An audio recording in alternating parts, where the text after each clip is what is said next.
I bought a bookstore to be around my nerdy crush, but he hates me. What the hell are you doing here? Ouch. That's the first thing Cal says to me. Not hi, not, oh my god, I missed you so much, Brandon. Just that. I mean, yeah, I've been called a lot of things in my life. Cocky, arrogant, charming, devastatingly handsome.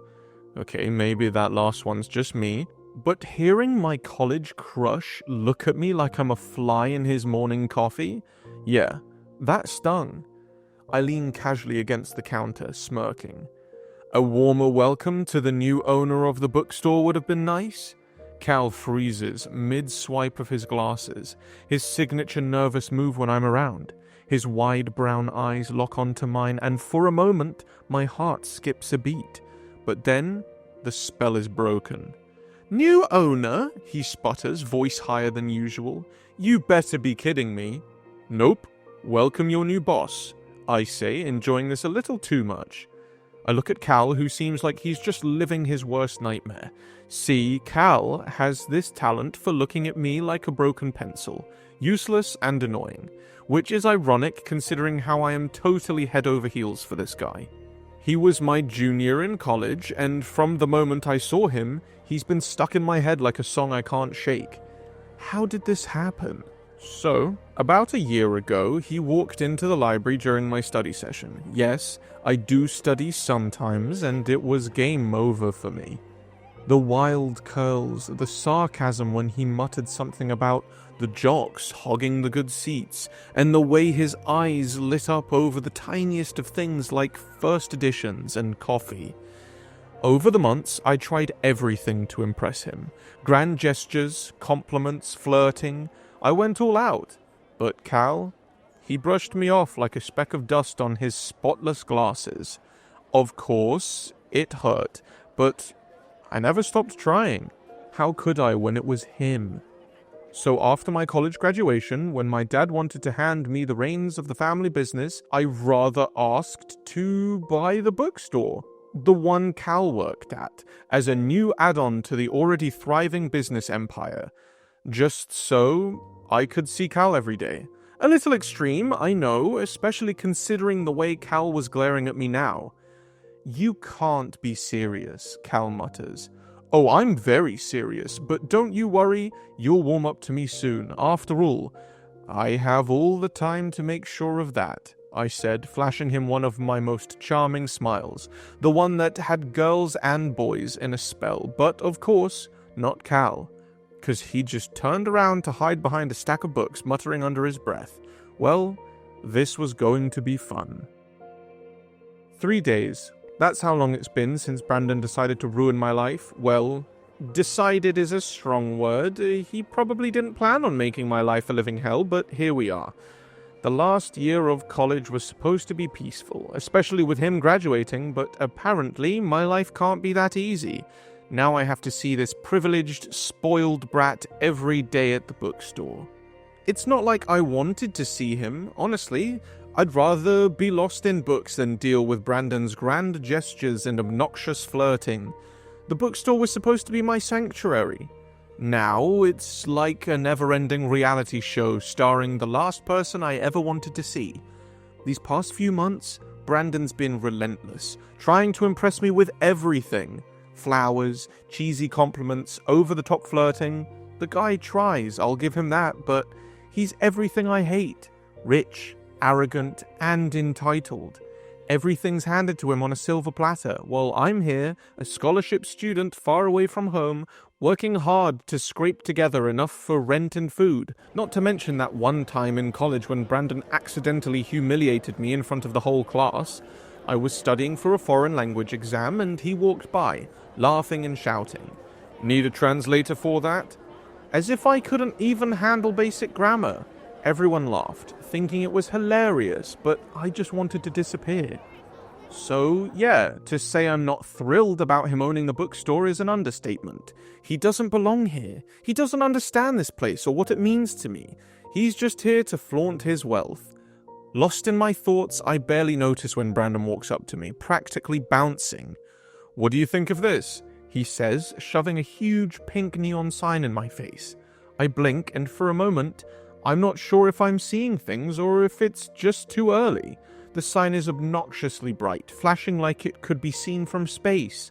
It has a smug quote, "Read books 'cause who needs social life when you've got paper and ink?" I stare horrified. "This is horrible," I mutter, "and also kind of offensive to book lovers." Brandon rolls his eyes. "Come on, it's supposed to be funny." "No, this is a bad idea," I say, crossing my arms. He shrugs, grinning like an idiot. "That's for me to decide. After all, I am the boss, right?" Before I can protest, he marches behind the counter and places it right in the middle, making the corner feel more like a nightclub than a bookstore.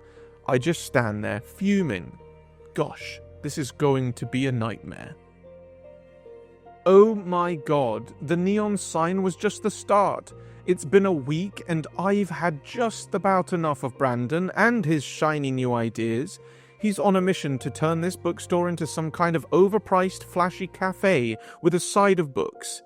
He's put up more neon signs, added a fancy coffee machine that screams hipster, and changed the layout like we're selling gadgets instead of stories. This morning, I walk in to find another damn neon sign above the door flashing. Coffee and books, better than a date. Seriously? Books are meant to feel cozy, not like a nightclub that's missed its cue. I find Brandon leaning against the counter, grinning like he's just cracked the code of the universe. "You've got to be kidding me," I mutter. Brandon shrugs. "What? The sign's great. We need more energy in here. Something that stands out." "This place isn't supposed to be energetic. It's supposed to be," I snap, waving my arms, "a bookstore, not some hipster hangout for people who can't tell the difference between coffee and culture." His smile falters. "What? People like the old vibe? The dusty, dark corner of your college-era library?" That's it. The last straw. "That dusty, dark corner has character," I snap, fuming. "It's what makes this place special, but of course someone like you would never understand." "But I was just trying to add," he tries to say before I cut him off. "You're trying to what? The only thing you're doing is killing the spirit of this store, Brandon, and if you expect me to applaud you for that, then you must be mistaken." He tries to say something, but remains quiet, so I continue. "It's about the books, the quiet, the sanctuary it provides, not overpriced lattes and neon signs." Brandon crosses his arms. "All right, if you hate my ideas so much, why don't you help me run it?" His tone's sharp, challenging. "You think you can do better? Then do something about it, Cal." My heart hammers. Part of me wants to refuse, but another part... Damn it, I'm intrigued. "Fine," I say. "I'll help, but don't think for a second I'll let you turn this place into a circus." Brandon smirks. "Deal. Let's see what you've got, bookworm." I think I made the best-worst decision of my life, asking Cal to help me run this bookstore. Turns out, the guy's as stubborn as he is smart. My pretty neon signs? Gone. Every single one of them. I came in yesterday to find him perched on a ladder, pulling down the last offending sign with a look of pure triumph. "Careful," I teased, leaning against a shelf. "You fool, and I'll have to catch you. That's too cliché, even for us." Cal glared down at me. "Don't flatter yourself. I'd rather take my chances with gravity." He's also replaced my glorious state-of-the-art coffee machine with some minimalistic, non-frills appliance. When I asked him why, he just sighed, muttering something about, "Coffee's not a science experiment." Today we're sitting at the counter, brainstorming ideas for the store. Well, he's brainstorming. I'm mostly watching the way his curls bounce when he's deep in thought. "We could bring in some vintage furniture," he says, "something to make it cozier." So no beanbags? I ask, teasing him a bit. Cal narrows his eyes. "Only if you want me to quit on the spot." "Noted," I replied with a grin. There's a moment of silence as we both jot down ideas. The quiet feels comfortable, the kind of quiet I've never really experienced before. "You're actually trying," he says suddenly, his voice softer than usual. I glance up, caught off guard. "Did you think I'd just hand you the reins and call it a day?" He shrugs, but there's a flicker of something in his eyes, something warmer, less guarded. I guess I didn't think you cared this much. I could say something clever, something flirty, but instead I just say, I care more than you think. And for a split second I swear I see him smile. It's going to be interesting, working with him, not just for the bookstore, but for whatever this is between us. I never thought I'd be the type to get attached to a bookstore. Before this, I barely read anything besides financial reports or emails, but something about this place, about Cal, has me coming back day after day. Maybe it's the way his curls fall on his face so effortlessly, or the way his brown eyes light up when he talks about his favorite books like they're sacred texts. Either way, this bookstore is turning into more than just a business investment. It's a place where I get to see him, and that's become the best part of my day. Over the past few days, things have changed. Not drastically, but enough that I can feel it. Cal doesn't look at me like I'm a mystery novel missing its last chapter anymore. Instead, we've settled into this odd rhythm. A tentative truce that lets us joke without the sting of sarcasm. I'm not fooling myself, he's still got walls up, but there's this subtle shift when he looks at me. Something that makes me think maybe, just maybe, he's starting to see me as more than just the rich jerk trying to ruin his life. We don't have to be friends yet, but we're getting there, slowly. So when I walk in that evening, expecting the usual banter, I don't expect to see him sitting on the couch head down, face hidden in his hands. My heart stutters. I've seen Cal angry, sarcastic, even playful, but this is different. Something that immediately has me rushing to his side. Cal, what's wrong? I say. He doesn't answer, just shakes his head. I want to push, but the way his shoulders slump, it's like he's carrying something too heavy to share. I hate that I can't fix it, but I can't leave him like this. So I sit beside him. I'm here, okay? He just nods, silently sobbing into his hands. After what feels like forever, he finally looks up at me, his eyes red. I'm not okay, Brandon, he says, his voice breaking. People at college, they've been bullying me a lot. He pauses.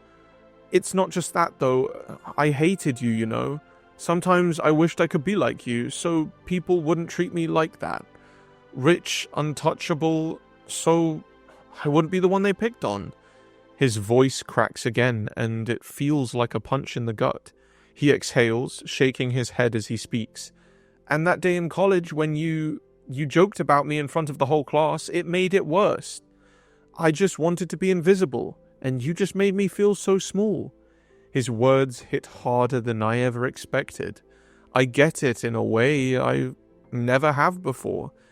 I've been blind, wrapped up in my own privilege, never considering what it's like to be someone like Cal, someone who's fought for everything and still doesn't get a break. I've spent my life thinking I could fix everything with money, with charm, but I can't fix this, not with anything I've got. So I just put my hand around him, pulling him slightly closer. For the first time, I'm not trying to impress him with flashy gestures or jokes. I stay with him, even when the tears come. Hours pass, and eventually he falls asleep, his head resting on my shoulder. And all I can think is that I'll stay here as long as it takes. Whatever happens between us, whatever we are or aren't, I'm not going anywhere. The next day, I walk into college, and the last thing I expect to see is Brandon. Yet there he is, standing tall and confident in the hallway. It doesn't take long for whispers to spread. Brandon, the best football player of his batch, is well known and respected, even amongst the juniors. I keep my distance, watching as he strides towards a group of guys who would have made my life hell. My heart races, a mix of dread and curiosity. Hey, we need to talk. Brandon's voice cuts through the chatter. The bullies look at each other, unsure. Brandon steps closer, his gaze unwavering. I guess you owe Cal an apology. The bullies just laugh, which turns Brandon's glare more deadly. I said apologize to him right freaking now. And what if we don't? One of them, the leader of the group, sneers, acting smart.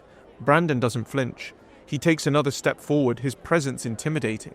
Then you'll answer to me, and trust me, you don't want that. The guy falters, realizing that Brandon isn't bluffing. There's a tense silence before they finally mumble apologies, their eyes avoiding mine. It's surreal, almost like watching a scene from a movie, but it's happening, and it's Brandon making it happen. If this happens again, it will be worse than just an apology, and you all know it. Brandon warns them one last time before they scuffle away. Brandon turns to me. You okay? He asks, his voice softer now. I didn't need you to save me, I say, trying to sound annoyed, but even I can hear the gratitude in my voice. I can handle myself, you know. I know, Brandon says, a small smile playing on his lips, but sometimes it's good to have backup. Well, you can't be playing the hero, I teased, and the two of us just laughed. We walk side by side down the hall, a new understanding forming between us. He's not just the rich guy trying to ruin my life anymore. He's someone who's taken a stand, not just for me, but for what's right. As we bicker about whether or not I need saving, I catch myself glancing at him, a small warmth spreading in my chest. Maybe, just maybe, there's more to Brandon than I ever gave him credit for. And though I'm not ready to admit it yet, I can't help but feel a subtle shift inside me, a hint of something more. It's a quiet evening at the bookstore, and I'm sorting through a stack of new arrivals, trying not to let my thoughts drift. I haven't had the chance to catch up on the casual chaos with Brandon, so when I hear the door chime, I don't expect to see him standing there, holding a cup of coffee. Got you something since our coffee machine is out for cleaning, he says, offering it with a sheepish grin. I figured it's what any self-respecting book lover would want. I raised an eyebrow, glancing at the cup, then back at him. Did you actually ask what kind of coffee I drink, or... Brandon shrugs. I guessed. You seem like a black coffee kind of guy. I was wrong, wasn't I? I take the cup and sniff it. Actually, it's perfect. I can't help but smile. Lately, Brandon's been doing these little things that makes me stop in my tracks, like when he brings me my favorite pastry on random days, or when he organizes the stockroom without me asking. It's not grand gestures, but these small acts speak louder than anything else ever could. I don't know why, but it's those things that have me thinking about him a lot more than I probably should. Without even asking, Brandon starts walking around the store, tidying up a bit. I turn back to my shelves, but it's not long before I notice him pulling a book off the shelf, flipping through it, and starting a conversation about some obscure author we both love. It's easy, comfortable. Before I know it, it's dark outside, and we're both still here, talking books, laughing about ridiculous plot twists. He's helping me organize, moving books around with an ease I didn't expect. And for the first time since he bought the bookstore, it feels peaceful.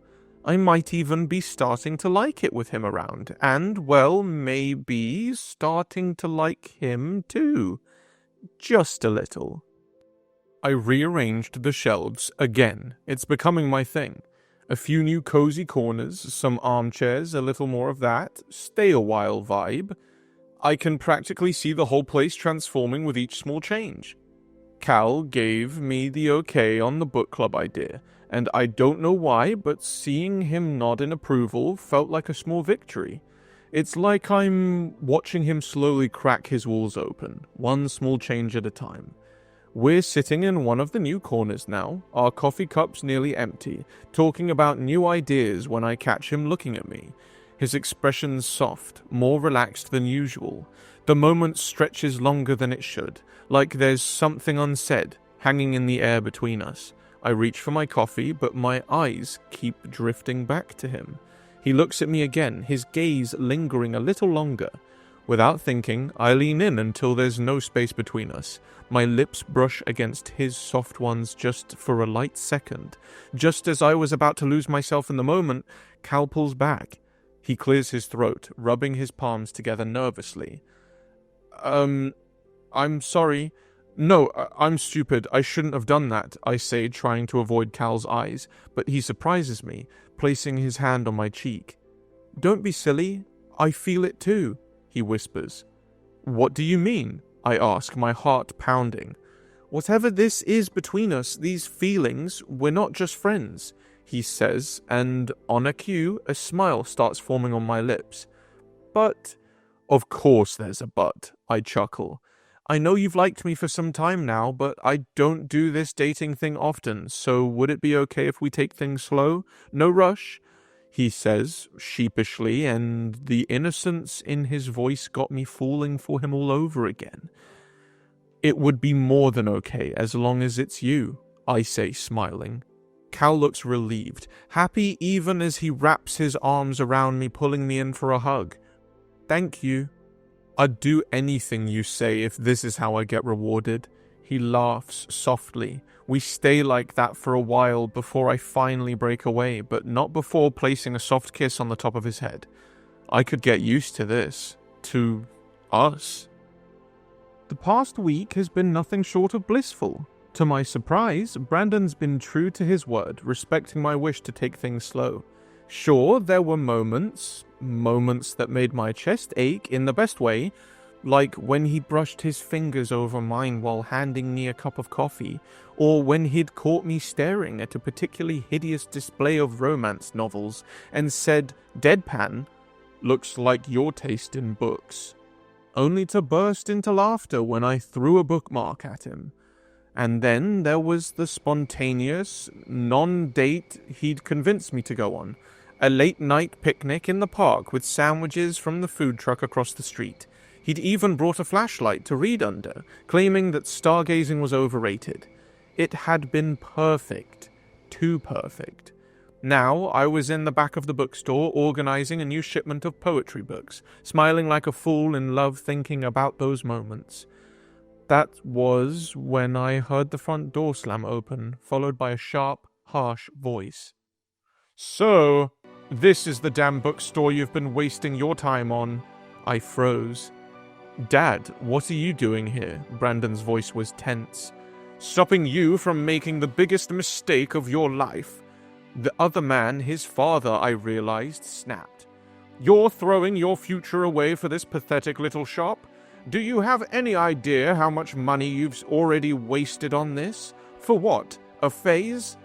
It's not a phase, Brandon said quietly. Oh, please. You've never worked a day in your life, Brandon. You think running a bookstore will change that? You're a joke. And all this nonsense. Is it even about the store, or is it about him? My heart stopped. Don't, Brandon warned.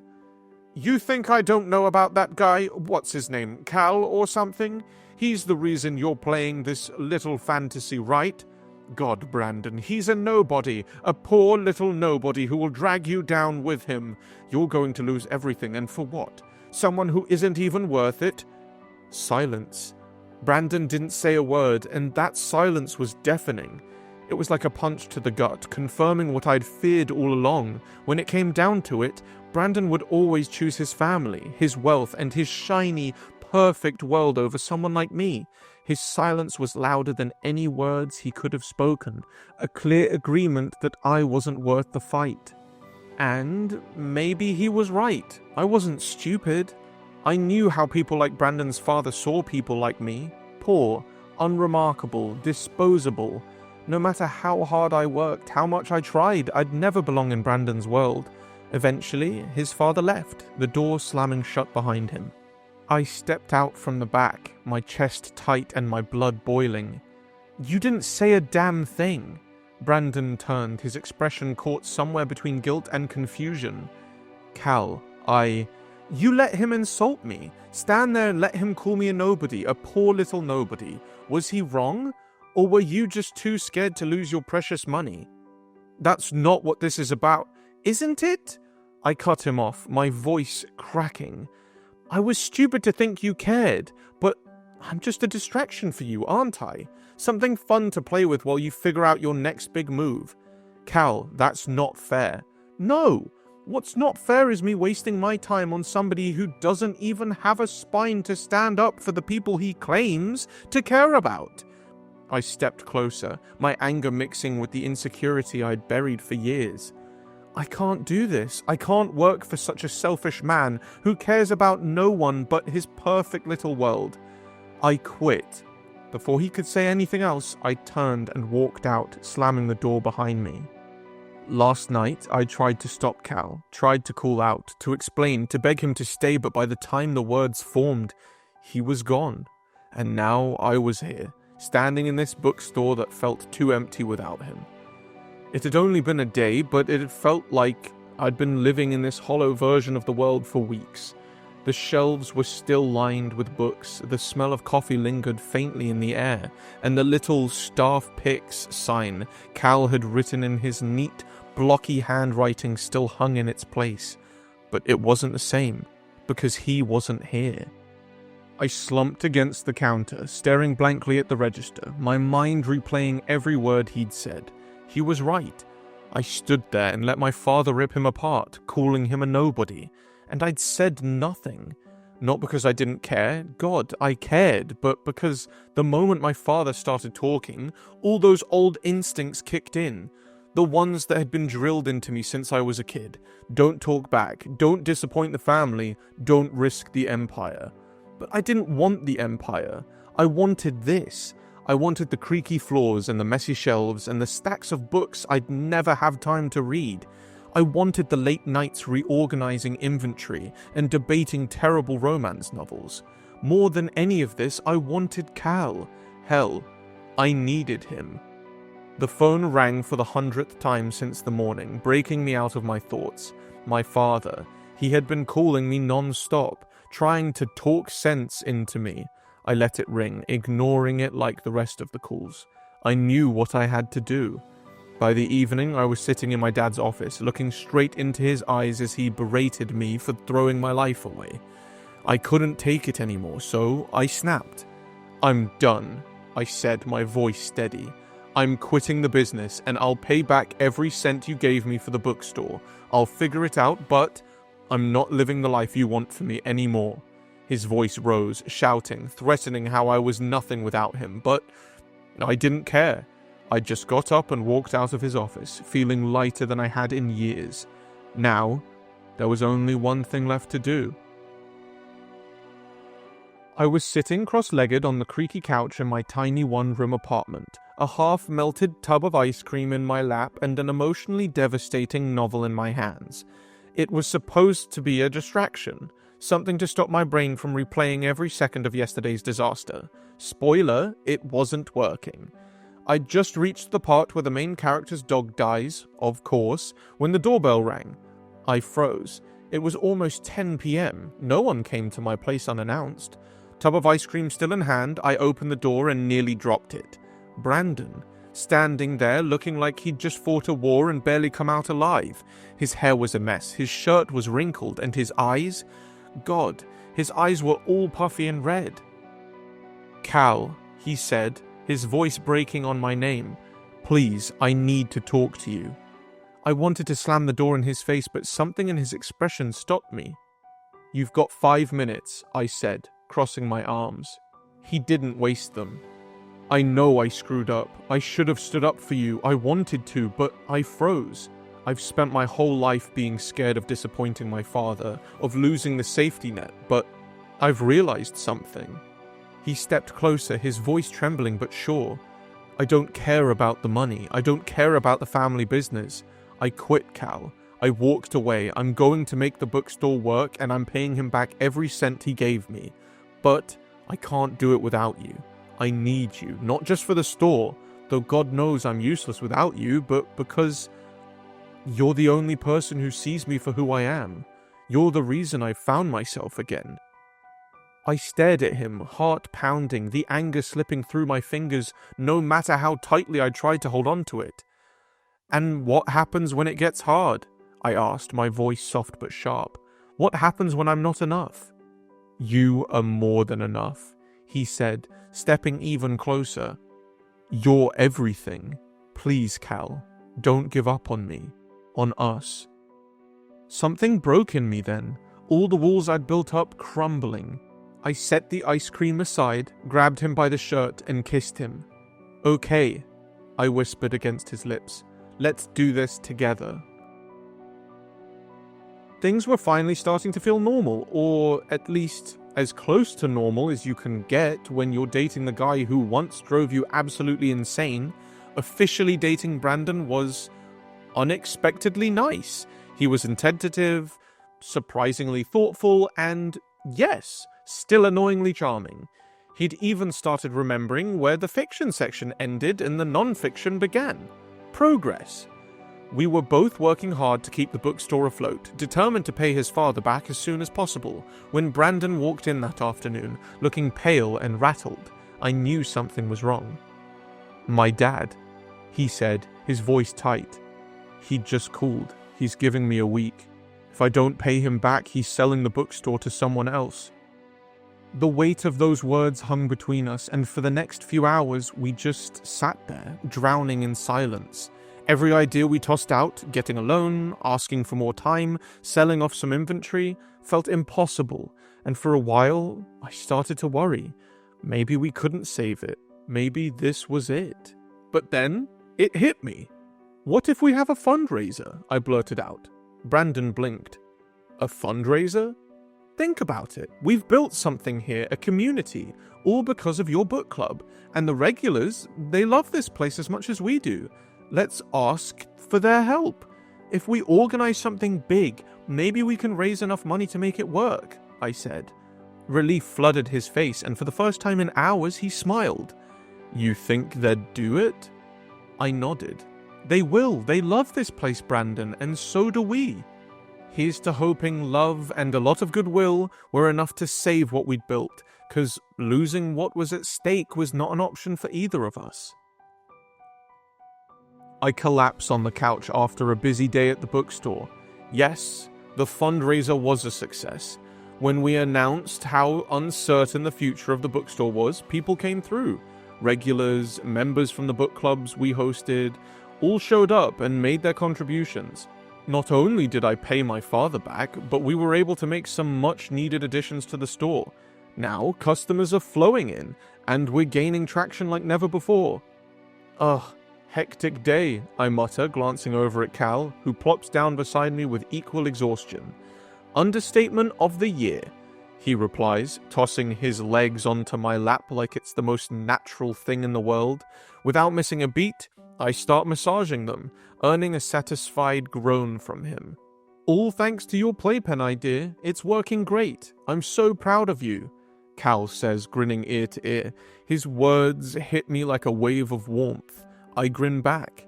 "Well, I noticed our regulars kept struggling to balance their reading and their kids. It just clicked. A playpen would make their lives easier, and it's still part of the cozy vibe we've been building here." "You mean the vibe you've been building here?" Cal teases me. "Nope," I reply firmly. "We've been building it together. And it's true. The fundraiser saved the bookstore, and the playpen idea, it's already a hit. I have turned a whole corner into a playpen where parents can drop their kids off to play while they read and drink their coffee. It's almost like a mix of both of us, the jock and the nerd, perfectly defining this space we've created together." "I think I should head home. I'm dead tired," Cal says, but before he can move, I gently press his legs down, keeping him in place. "Wait, there's something I need to do." His brows furrow. "What?" Without saying another word, I slide off the couch and onto one knee. "Brandon," Cal says, his voice laced with panic. "Are you proposing? Have you completely lost it? I can't get married, I'm still studying." "Relax, genius." I roll my eyes, reaching for a folder I'd stashed on the bookshelf earlier. Pulling it out, I present it to him. "We'll decide about life partners later, but for now, will you be my business partner?" Cal blinks at me, his gaze bouncing between me and the folder. "What?" His eyes turn wider as he reads the contents of the document inside. It's a document signing off 50% of the bookstore to Cal's name. "Brandon, I can't accept—" "You can," I interrupt. "This bookstore, it wouldn't exist without you. The fundraiser was your idea. You saved it, Cal. Cal was still looking at me with disbelief, so I broke the silence. You're silly. I'm willing to share the rest of my life with you. This bookstore is just the start. Cal stares at me, his eyes glistening with happy tears. Then, with a laugh that's half choked, he pulls me back onto the couch and kisses me. I love you, you idiot, he mumbles against my lips. I deepen the kiss. Words are not needed as I tell him how much I love him with my lips. It's official. We're partners, in every sense of the word. A few months later, I sit back in the bookstore watching Brandon, my jock, my business partner, my boyfriend, reading one of my childhood favorites to a bunch of kids. It's surreal, watching the once cocky and arrogant man turn into someone so humble and kind, far away from his old life, his old family. Things are good, really good. I'm balancing my studies and helping out with the bookstore part-time, but it's Brandon who's giving his all to this place we've built together. We've just moved in together and every day feels like the start of something perfect. What's the boldest decision you've made for someone or something you cared about? Thanks for watching. Consider subscribing to become a part of our Rainbow Force and stay wholesome.